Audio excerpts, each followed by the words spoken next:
રાજકોટના મેટોડા જીઆઈડીસીમાંથી ઝડપાયો મુન્ના ભાઈ।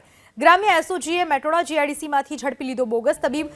સર્વોદય ક્લિનિકના નામે ડિગ્રી વગર કરતો હતો પ્રેક્ટિસ। પોલીસે લોકોના આરોગ્ય સાથે ચેડા કરતા બોગસ તબીબને દબોચ્યો।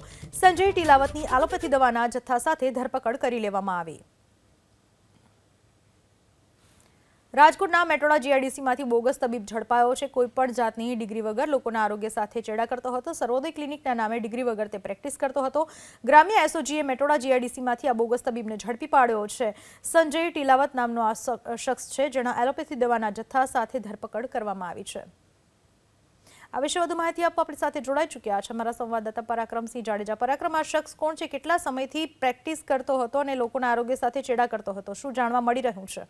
ચોક્કસ રાજકોટ ગ્રામ્ય પોલીસ છે તેમના દ્વારા કાર્યવાહી કરવામાં આવી છે અને રાજકોટની અંદર છેલ્લા 5 દિવસની અંદર 3 જેટલા બોગસ તબીબો પકડાયા છે અને ગ્રામ્ય વિસ્તારની અંદર ઘણા સમયથી તેઓ પ્રેક્ટિસ કરતા હતા અને અત્યાર સુધીની અંદર પ્રથમ જે ઢોલરા ગામે એક તબીબ પકડાયો હતો, ત્યારબાદ એક જે પીપળિયા સડક પીપળિયા ગામ છે ત્યાંથી પકડાયો હતો અને વધુ એક બોગસ તબીબને એસઓજી પોલીસ દ્વારા પકડી અને કાયદેસરની કાર્યવાહી હાથ ધરવામાં આવી છે। મેટોડા જીઆઈડીસી વિસ્તારમાં જે ઇન્ડસ્ટ્રીયલ વિસ્તાર આવેલો છે ત્યાં બોગસ જે ડિગ્રીના આધારે આ ડોક્ટર જે છે તે પ્રેક્ટિસ કરતો હતો। સંજય દિનેશભાઈ ટીલાવત નામનો આ શખ્સને પકડી અને કાયદેસરની કાર્યવાહી એસઓજી દ્વારા કરવામાં આવી છે। અલગ અલગ માલ સામાનની પણ જે મેડિકલનો માલ સામાન છે તેની પણ જે અત્યારે લઈ લેવામાં આવ્યો છે અને શખ્સ સર્વોદય ક્લિનિકના નામથી પ્રેક્ટિસ કરતો હતો અને પોલીસ અને બાતમીના આધારે પોલીસના અધિકારીઓ છે તેમના દ્વારા વધુ કાર્યવાહી હાથ ધરવામાં આવી છે।